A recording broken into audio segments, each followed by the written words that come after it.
여러분, 안녕하세요. 오늘 제가 들려드릴 이야기는 아마 여러분도 한 번쯤은 생각해 보셨을 그런 이야기일 겁니다. 70평생을 살아오면서 저는 많은 것들을 겪어봤습니다. 가락시장에서 새벽 3시부터 밤 10시까지 일하며 아들 하나 키워냈고, 맨손으로 시작해서 서울 강남의 펜트하우스까지 마련해 줄 수 있을 만큼의 재산을 모았습니다. 하지만 그 모든 것이 하루아침에 무너져 내릴 줄은 몰랐어요. 제가 왜 40년 동안 정성껏 키운 아들과 며느리를 집에서 쫓아냈는지, 왜 수십억 원짜리 펜트하우스를 하룻밤 사이에 팔아버렸는지, 그 이야기를 오늘 여러분께 솔직하게 털어놓으려고 합니다. 어쩌면 제가 너무 잔인했을지도 모르겠어요. 하지만 그때 그 순간, 저에게는 그것이 유일한 선택이었습니다. 이름은 임미옥입니다. 올해 70입니다. 그리고 이것은 한 어머니의 마지막 반격에 대한 이야기입니다. 가락시장에서 새벽 공기가 차갑게 폐를 스치던 그날을 아직도 생생히 기억합니다. 40년 전, 29살의 저는 갓 태어난 아들 태호를 업고 처음 이곳에 발을 디뎠습니다. 남편은 술에 취해 교통사고로 세상을 떠났고, 손에는 빚더미와 젖먹이 아이만 남겨두고 말이에요. 그때 제가 할 수 있는 일이라곤 고작 시장에서 좌판을 벌이는 것뿐이었습니다. 처음엔 작은 수레 하나로 시작했어요. 새벽마다 경기도 고향에서 나오는 신선한 채소를 받아다가 가락시장 한 모퉁이에서 팔았습니다. 겨울엔 손이 얼어터져서 장갑을 벗으면 피가 묻어나왔고, 여름엔 쨍쨍한 햇볕 아래서 하루 종일 서 있어야 했어요. 태호는 그런 저를 보며 자랐습니다. 어린이집에 보낼 돈이 없어서 시장 한 구석에 이불을 깔아놓고 재워두곤 했어요. 장사가 잘 안 되는 날엔 하루 종일 라면 하나를 나눠 먹기도 했습니다. 그래도 저는 행복했어요. 제 품에서 자라나는 아들을 보면서 이 아이만큼은 절대 고생시키지 않겠다고 다짐했거든요. 굿옷은 세월이 흐르면서 저의 장사는 점점 커져갔습니다. 성실함과 정직함으로 단골들이 늘어났고, 작은 좌파는 점포로, 점포는 여러 개의 상가로 확장되었어요. 태호가 중학생이 될 무렵엔 가락시장에서 농산물 유통업체로는 손꼽히는 규모가 되었습니다. 그 과정에서 저는 변했을까요? 아마도요. 시장에서 살아남으려면 강해져야 했으니까요. 새벽 경매에서 좋은 물건을 따내려면 목소리도 크고 몸짓도 거칠어져야 했어요. 사람들은 저를 가락시장의 여제라고 불렀습니다. 무서운 아줌마라고도 했고요. 하지만 집에 돌아가서 아들 앞에서만큼은 그저 평범한 엄마였어요. 태호는 다른 집 아이들과는 다르게 자랐습니다. 공부는 잘했지만 어딘지 소심하고 의존적이었어요. 제가 너무 많은 것을 해줬기 때문일까요? 초등학교 때부터 대학교까지 모든 것을 제가 결정했습니다. 어떤 학원을 다닐지, 어떤 대학을 갈지, 심지어 어떤 옷을 입을지까지 말이에요. 엄마, 나는 뭘 하고 싶은지 모르겠어. 20살이 된 태호가 한 말이었습니다. 서울대학교 경영학과에 진학했지만 뚜렷한 목표가 없다고 했어요. 그때 저는 이렇게 답했습니다. 괜찮아, 태호야. 엄마가 다 준비해놨으니까 걱정하지 마. 안치 일. 그리고 저는 정말로 모든 것을 준비했습니다. 대학 졸업 후엔 제 회사에서 일하게 했고, 강남 한복판에 펜트하우스도 마련해줬어요. 그 펜트하우스는 제 인생의 자랑이었습니다. 100억이 넘는 돈을 주고 산 그 집은 가락시장에서 새벽부터 밤까지 일하며 모은 피와 땀의 결정체였거든요. 하지만 아들은 여전히 방향을 찾지 못하고 있었어요. 회사 일도 열심히 하지 않았고 친구들과 어울리며 유흥가를 전전하는 날이 많아졌습니다. 그래도 저는 참았어요. 젊을 때 좀 놀 수도 있지라고 생각하면서 말이에요. 그러던 어느 날 태호가 여자친구를 데려왔습니다. 엄마, 민주예요. 곧 결혼하려고 해요. 하민주. 29살의 그녀는 정말 아름다웠습니다. 키가 크고 날씬했으며 고급스러운 옷차림에 세련된 화장까지 완벽했어요. 대기업에서 마케팅 일을 한다고 했습니다. 어머니, 안녕하세요. 하민주입니다. 첫인사는 정중했어요. 하지만 그녀의 눈에서 저는 뭔가 다른 것을 읽었습니다. 마치 저를 위아래로 훑어보며 품평하는 듯한 시선이었어요. 제가 입고 있던 시장에서 사온 평범한 옷, 거친 손, 투박한 말투, 그 모든 것을 관찰하고 있다는 느낌이 들었습니다. 아이고, 예쁘네. 우리 태호가 복이 많구나. 저는 최대한 밝게 웃으며 그녀를 맞았습니다. 하지만 마음 한구석에서는 불안함이 스멀스멀 올라오고 있었어요. 결혼 준비 과정에서 그 불안함은 현실이 되었습니다. 민주는 모든 것에서 최고급만을 고집했어요.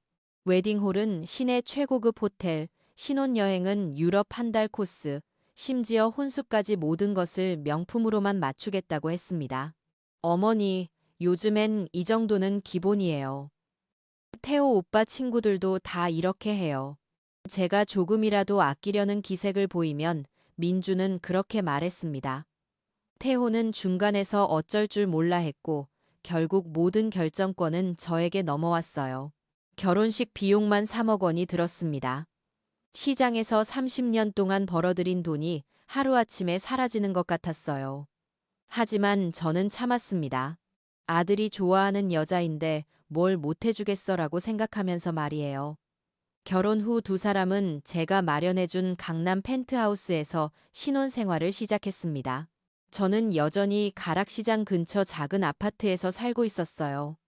새벽 일찍 나가서 밤늦게 들어오는 생활에는 시장 근처가 편했거든요.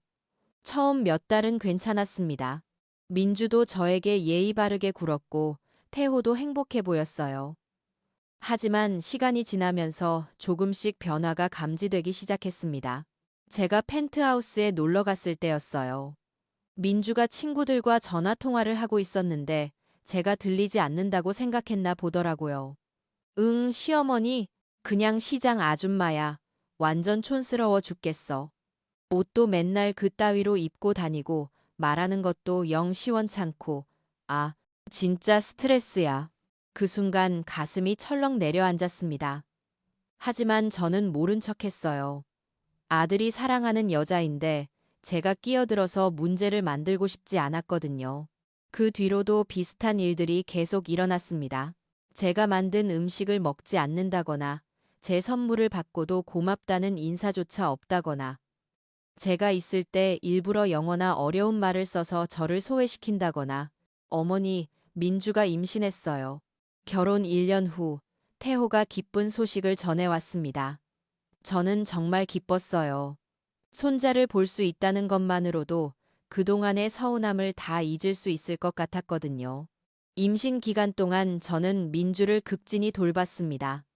몸에 좋다는 음식은 다 해다 주었고 산부인과 검진도 함께 따라갔어요.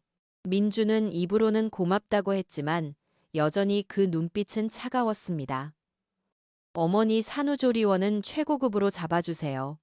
아기 건강에 관련된 건 타협할 수 없어요. 한 달에 1,000만 원이 넘는 산후조리원이었습니다. 제가 살고 있는 아파트 전세금보다 비싼 돈이었어요. 하지만 손자를 위해서라면 못할 것이 없었습니다. 준호가 태어났을 때 저는 눈물을 흘렸습니다. 작고 빨간 얼굴의 그 아이를 보는 순간 40년 전 태호를 처음 안았을 때의 그 감정이 그대로 되살아났어요. 준호야, 할머니가 너를 얼마나 기다렸는지 아니? 하지만 기쁨도 잠시, 민주는 아이가 태어난 지 일주일 만에 저에게 상처가 되는 말을 했습니다. 어머니, 죄송하지만 당분간 집에 자주 오지 마세요. 아기가 아직 어려서 외부인 접촉을 줄여야 한다고 의사가 그러더라고요. 외부인이라는 말에 가슴이 찢어졌습니다. 제가 외부인이라고요? 이 아이의 친할머니인데? 민주야, 내가 외부인이야? 아, 그런 뜻이 아니라 그냥 의사가 조심하라고 해서요. 하지만 민주의 표정에서는 전혀 미안함을 찾을 수 없었어요. 오히려 당연하다는 듯한 얼굴이었습니다. 그날부터 저는 손자를 만나기가 어려워졌습니다. 미리 연락을 하고 가도 오늘은 안 돼요. 준호가 아파서요. 친정 엄마가 와 있어서요. 같은 핑계로 만나주지 않았어요. 태호에게 물어봐도 시원한 답을 듣지 못했습니다. 엄마, 민주가 육아 스트레스가 심해서 그래요. 조금만 기다려주세요. 아들마저 아내 편만 들고 있었어요. 저는 점점 이 집에서 짐이 되어가고 있다는 느낌이 들었습니다. 그러던 어느 날, 저는 우연히 민주의 친정어머니가 펜트하우스에 있는 것을 봤습니다. 아이를 안고 있는 그녀를 창문 너머로 본 순간, 제 마음속에서 뭔가 무너져 내렸어요. 그때까지도 저는 참았습니다. 며느리가 친정어머니를 더 편애하는 건 당연하지라고 스스로를 달래면서 말이에요. 하지만 그 인내심도 한계가 있었습니다. 준호가 돌이 되던 날이었어요. 저는 며칠 전부터 준비를 했습니다. 시장에서 가장 좋은 한우를 사다가 정성스럽게 갈비찜을 만들었어요. 태호가 어렸을 때 가장 좋아하던 음식이었거든요. 이제는 손자도 할머니가 만든 음식을 먹을 수 있는 나이가 되었으니까요. 새벽 5시부터 시작해서 오후 2시까지 9시간 동안 정성껏 끓인 갈비찜을 들고 펜트하우스로 향했습니다. 무거운 냄비를 들고 지하철을 2번이나 갈아타며 갔어요. 70살의 몸에는 결코 쉽지 않은 일이었습니다. 민주야, 준호 돌잔치 축하해. 할머니가 갈비찜 끓여왔다. 문을 열고 들어서는 순간 민주의 얼굴이 일그러지는 것을 봤습니다. 어머니, 연락도 안 하고 갑자기 오시면 어떻게 해요? 아신다 뭐. 미안해. 그런데 이거 보세요. 태호가 어렸을 때 제일 좋아하던.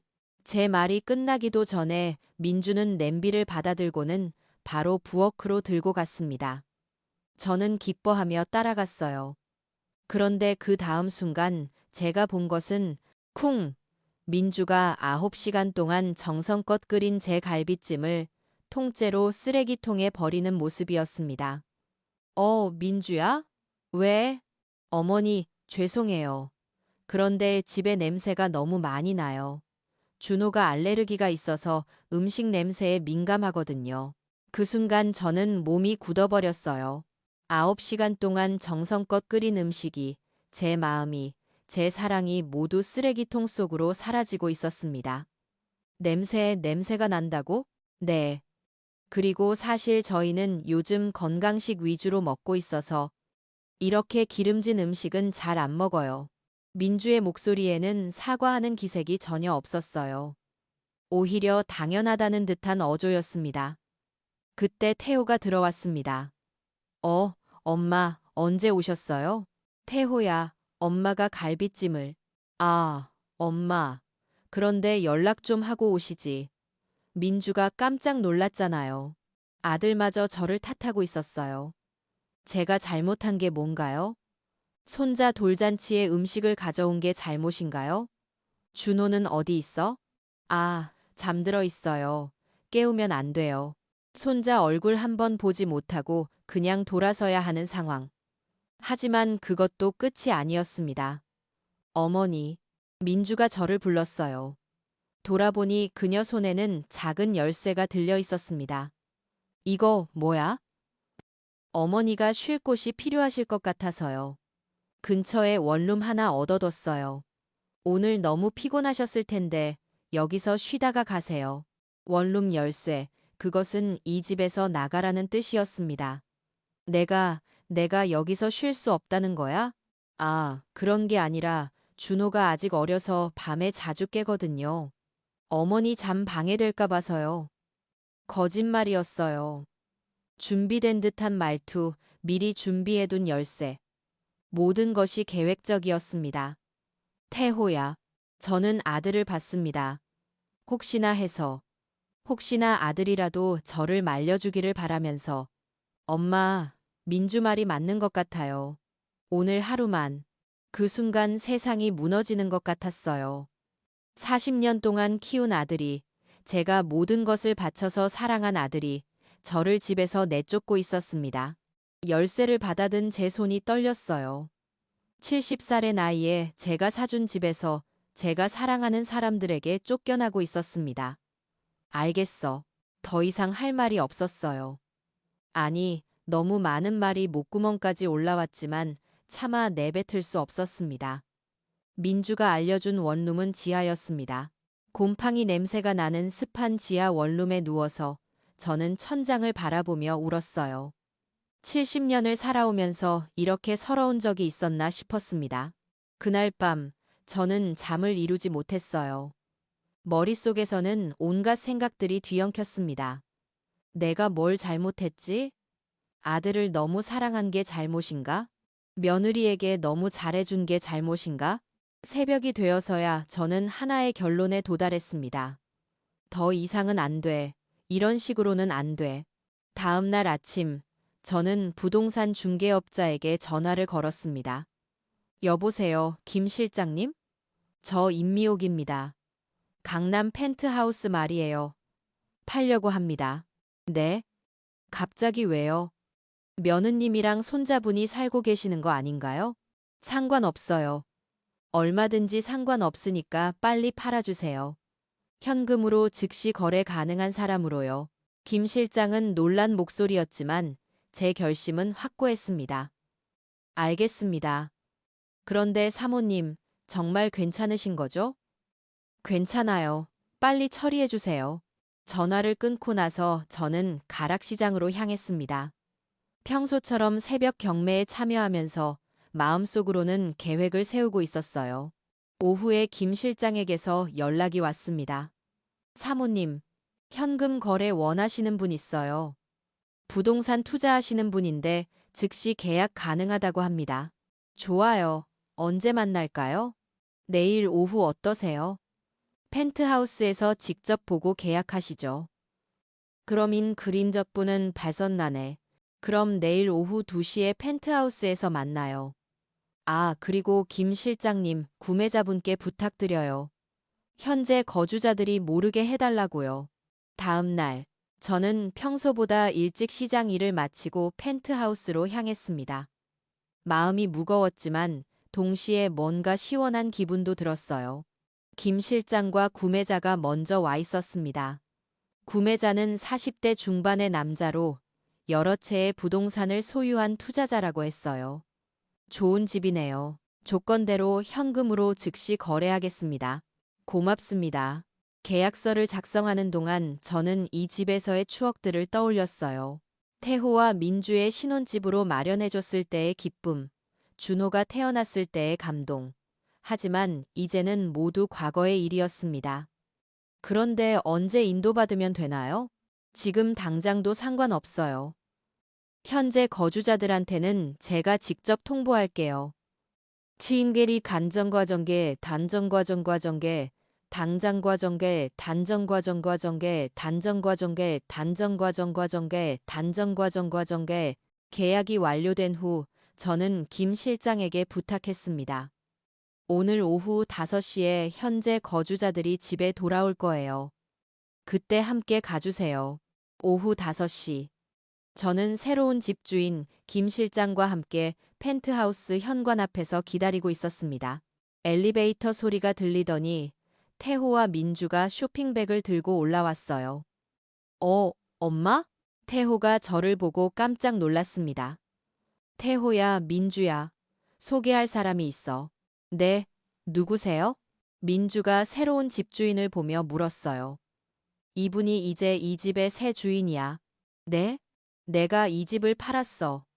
어제 계약했고 오늘부터 이 집은 이분 거야. 그 순간 민주와 태호의 얼굴이 하얗게 변했습니다. 엄마, 무슨 소리예요? 무슨 소리냐고? 내 집을 내가 팔겠다는데 무슨 소리가 더 필요해?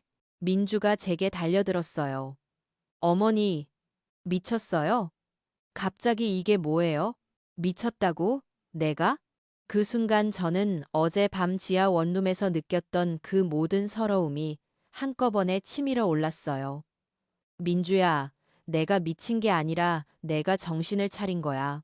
엄마, 제발 말이 되는 소리를 해요. 준호는 어떻게 하라고요? 태호가 떨리는 목소리로 말했습니다. 준호? 준호 걱정은 왜 지금 해?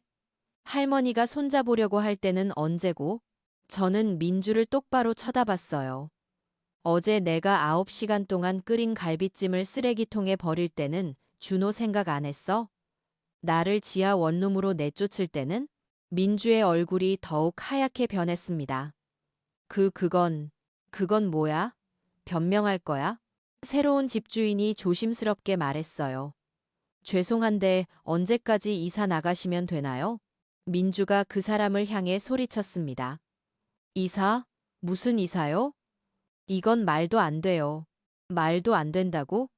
그럼 뭐가 말이 돼? 시어머니를 집에서 쫓아내는 게 말이 돼? 저는 지금까지 참았던 모든 것을 쏟아냈어요.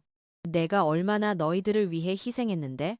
태호 결혼식에 3억, 이 집에 100억, 준호, 산후조리원에 1,000만 원, 내 평생 번 돈을 다 쏟아부었는데 그 대가가 지하 원룸 열쇠야? 태호가 무릎을 꿇었어요. 엄마, 제발 다시 생각해봐요. 내가 잘못했어요. 이제 와서 잘못했다고? 어제는 왜 그랬어? 내 아내가 나를 모욕할 때 왜 가만히 있었어? 엄마. 태호야, 너는 내 아들이지만 이제 남편이고 아빠야. 그럼 책임져야지. 내 가족을 네가 먹여 살려. 민주가 갑자기 제 앞에 무릎을 꿇었어요. 어머니, 제가 잘못했어요. 제발 용서해 주세요. 하지만 저는 더 이상 흔들리지 않았어요. 민주야, 너의 사과는 이제 와서 소용없어. 어젯밤 지하 원룸에서 내가 얼마나 생각했는지 아니? 어머니, 나는 70년을 살았어. 이제 남은 시간이 얼마 없는데 그 시간마저 굽신거리며 살고 싶지 않아. 새로운 집주인이 다시 물었어요. 그럼 언제까지 이사를 나가시면? 일주일. 제가 단호하게 말했습니다. 일주일 안에 나가세요. 이사비는 별도로 드릴게요. 민주가 소리를 질렀어요. 일주일? 말도 안 돼요. 아기가 있는데 어떻게 일주일 만에 이사를? 아기?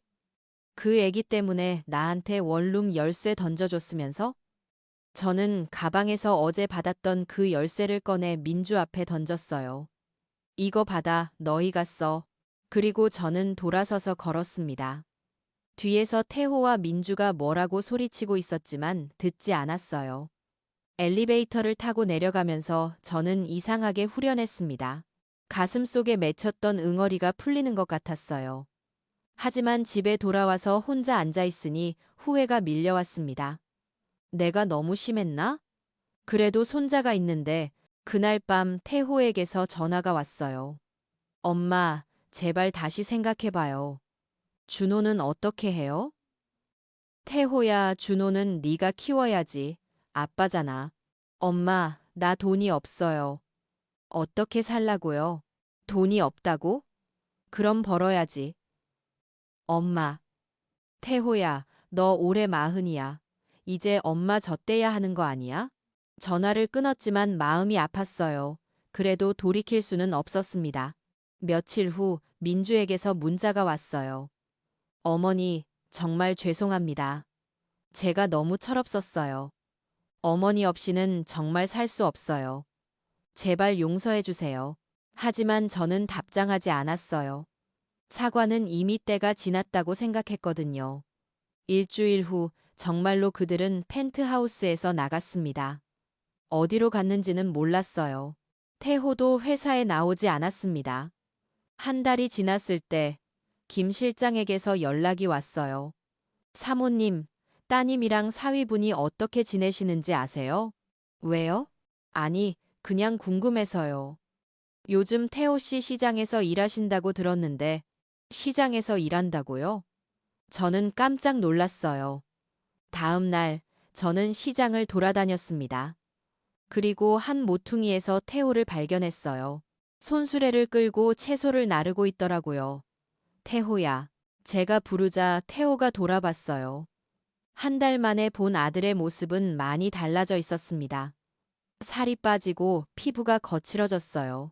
하지만 눈빛만큼은 예전보다 살아있었습니다. 엄마, 뭐 하는 거야, 이게? 일하는 거요. 돈 벌어야죠. 너가 왜 여기서? 엄마가 옳았어요.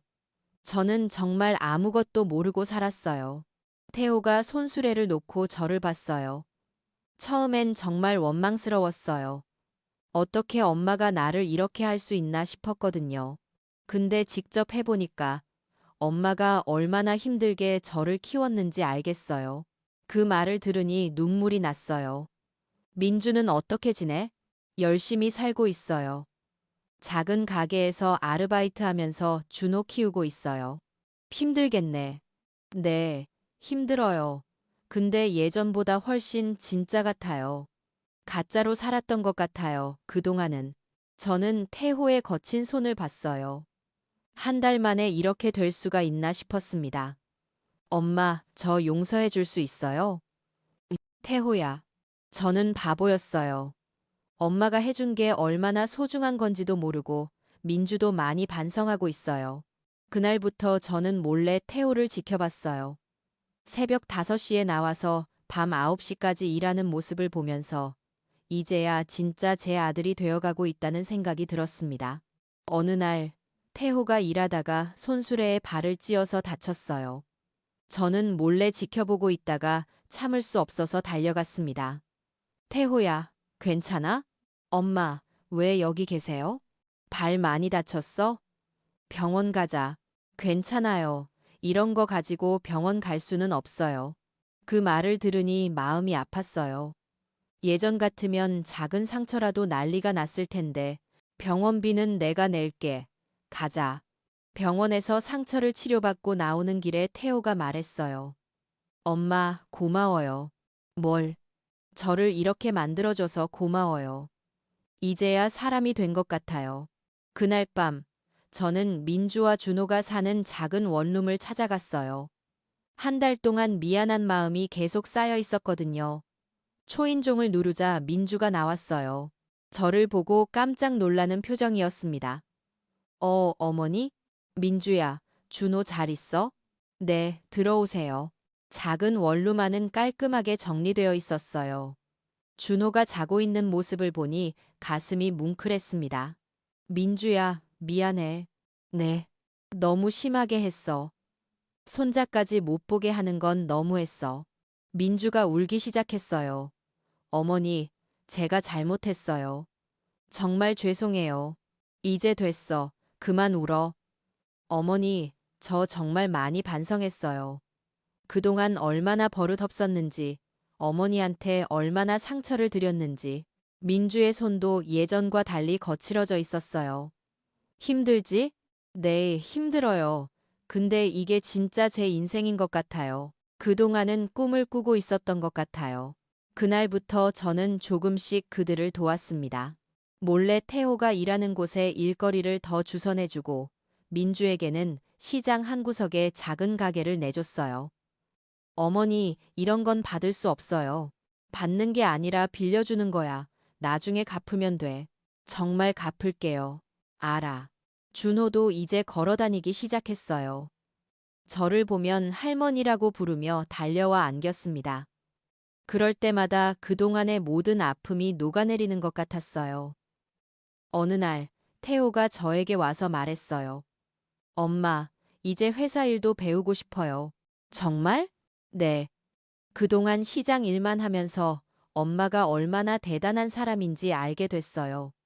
이제 정말로 엄마 일을 물려받고 싶어요. 그렇게 태호는 다시 회사로 돌아왔습니다. 하지만 예전과는 완전히 달랐어요. 새벽부터 나와서 경매에 참여하고 직접 손수레를 끌며 일했습니다. 민주도 작은 가게를 성실하게 운영했어요. 반찬 가게였는데 정성스럽게 만든 반찬들이 소문이 나서 단골들이 늘어나고 있었습니다. 어머니, 이번 달에는 가게 임대료를 다 낼 수 있을 것 같아요. 그래? 잘했네. 그리고 어머니, 죄송한데 한 가지 부탁이 있어요. 뭐야?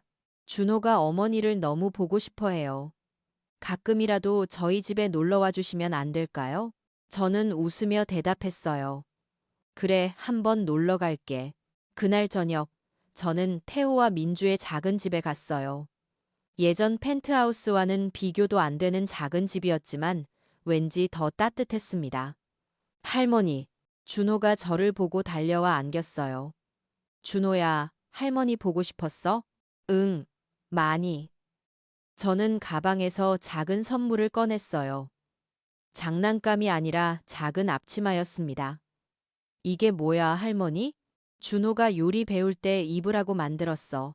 요리? 응. 할머니랑 아빠, 엄마처럼 열심히 일하는 사람이 되려면 요리도 할 줄 알아야 해. 그날 저녁, 우리는 함께 저녁을 만들어 먹었어요. 태호가 채소를 썰고, 민주가 밥을 짓고, 저는 국을 끓였습니다. 준호는 작은 앞치마를 입고 옆에서 도왔어요. 엄마, 태호가 조심스럽게 말했어요. 저희가 다시 가족이 될 수 있을까요? 저는 잠시 생각했어요. 태호야, 우리는 원래 가족이야.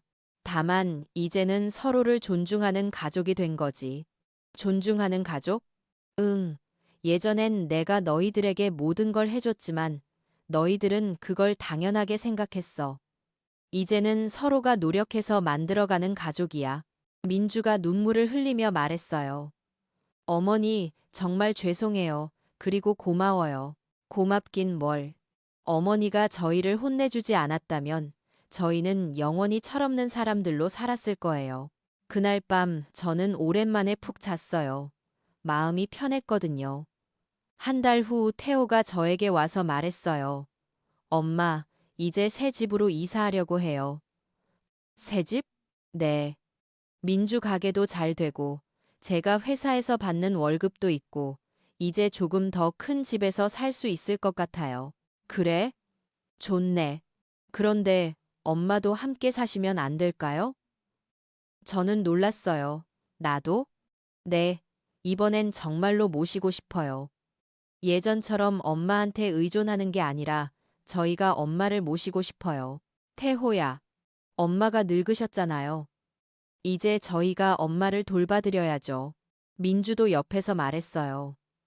어머니, 준호도 할머니랑 함께 살고 싶어 해요. 제발 함께 사세요. 저는 한참을 고민했어요. 정말로 함께 살 수 있을까? 또 다시 같은 일이 반복되지는 않을까? 한 가지 조건이 있어. 네, 말씀하세요. 각자의 공간은 확실히 지키자. 그리고 서로한테 간섭하지 말자. 네, 알겠어요. 그렇게 우리는 다시 함께 살기 시작했어요. 하지만 예전과는 완전히 달랐습니다. 아침에 저는 제 시간에 일어나서 시장에 갔고, 태호와 민주도 각자의 일을 했어요. 저녁에 함께 모여서 밥을 먹지만 각자의 방에서 각자의 시간을 보냈습니다. 민주는 더 이상 저에게 비위를 맞추려고 하지 않았어요. 대신 진심으로 대화했습니다. 어머니, 오늘 가게에서 이런 일이 있었어요. 그래? 힘들었겠네. 네. 그런데 어머니는 시장에서 이런 일 어떻게 처리하세요? 예전에는 저에게 관심도 없었던 민주가 이제는 진심으로 제 이야기를 들었어요. 태호도 달라졌습니다. 회사 일에 정말 열심이었고 더 이상 제게 모든 걸 맡기지 않았어요. 엄마, 이 계약은 제가 직접 처리해 볼게요. 실수하면 어떻게 하려고? 실수하면 배우죠. 평생 엄마한테만 맡길 수는 없잖아요. 그렇게 2년이 지났습니다. 준호는 이제 4살이 되어서 말도 제법 했어요. 할머니, 나도 할머니처럼 시장에서 일할 거야. 정말? 응, 할머니가 제일 멋있어. 그 말을 들으니 가슴이 뭉클했어요. 어느 날 민주가 저에게 와서 말했어요. 어머니, 저 임신했어요. 정말? 네, 준호 동생이 생겨요. 축하해. 저는 진심으로 기뻤어요. 이번에는 정말로 기뻤습니다. 어머니, 이번엔 산후조리원 안 가려고 해요. 왜? 어머니가 계시는데 왜 가요? 어머니한테 배우고 싶어요. 그 말을 들으니 눈물이 났어요. 예전과는 정반대였거든요. 둘째 아이가 태어났을 때 저는 정말 행복했어요. 민주는 산후조리원 대신 집에서 조리를 했고 저는 그 옆에서 도왔습니다. 어머니, 미역국 이렇게 끓이는 거 맞나요? 응, 잘하고 있어. 처음에는 어머니가 해주신 음식들이 이상하다고 생각했는데 이제는 그게 얼마나 정성스러운 거였는지 알겠어요. 그리만 기설언이 태호도 이제는 제대로 된 아빠가 되어 있었어요. 준호야, 동생 예쁘지? 응. 그런데 아빠, 왜 동생은 계속 울어? 배가 고프거나 기저귀가 더러워서 그래. 아빠가 갈아줄게. 예전에 태호라면 상상도 할 수 없는 모습이었어요. 어느 날 저녁, 우리 가족이 모두 모여 앉아 있을 때 태호가 말했어요. 엄마, 그때 펜트하우스를 팔아서 고마워요. 갑자기 왜? 그때 그러지 않았다면 저희는 영원히 철없는 사람들로 살았을 거예요. 진짜 가족이 뭔지도 모르고요. 민주도 고개를 끄덕였어요. 어머니, 처음엔 정말 원망스러웠어요. 어떻게 그런 일이? 그럼 영원히 가족이야. 그날 밤 저는 일기를 썼어요. 오늘로 내 인생에서 가장 힘들었던 시기가 끝났다. 70이 넘어서 새로운 가족을 만들게 될 줄은 몰랐다. 그지만은 주식하고 지중가맨 다사산에 모는 지시가맨 예전의 가족은 제도적인 가족이었다면 지금의 가족은 진심으로 만들어진 가족이다. 지금 생각해보면 그때 제가 한 일이 옳았는지는 아직도 확신하지 못하겠어요. 너무 잔인했을 수도 있고 다른 방법이 있었을 수도 있거든요. 하지만 한 가지는 확실해요. 그 일이 없었다면 우리는 지금처럼 진짜 가족이 될 수 없었을 거라는 것 말이에요. 가끔 사람들이 저에게 물어봐요. 후회하지 않느냐고. 하지만 저는 후회하지 않아요. 오히려 그때의 제 자신이 자랑스러워요. 70살의 나이에도 용기를 내서 변화를 만들어냈으니까요. 여러분도 혹시 비슷한 상황에 계신다면 기억하세요. 진짜 사랑은 때로는 아픔을 주더라도 상대방을 성장시키는 것이라는 걸 말이에요. 그리고 나이가 들어도 포기하지 마세요. 70살에도 새로운 시작이 가능하다는 걸 저는 몸소 보여드렸으니까요. 오늘도 저는 가락시장에 나갑니다. 하지만 이제는 혼자가 아니에요. 태호가 함께 일하고 집에는 민주와 손자들이 기다리고 있어요. 진짜 가족이 된 우리들이 말이에요. 이것이 제 이야기였습니다. 70년을 살아오면서 가장 힘들었지만 동시에 가장 의미 있었던 시간에 대한 이야기 말이에요. 여러분의 인생에도 때로는 이런 용기가 필요할 거예요. 그때 제 이야기를 기억해 주세요. 진짜 사랑이 무엇인지, 진짜 가족이 무엇인지를 말이에요. 긴 이야기 들어주셔서 고맙습니다.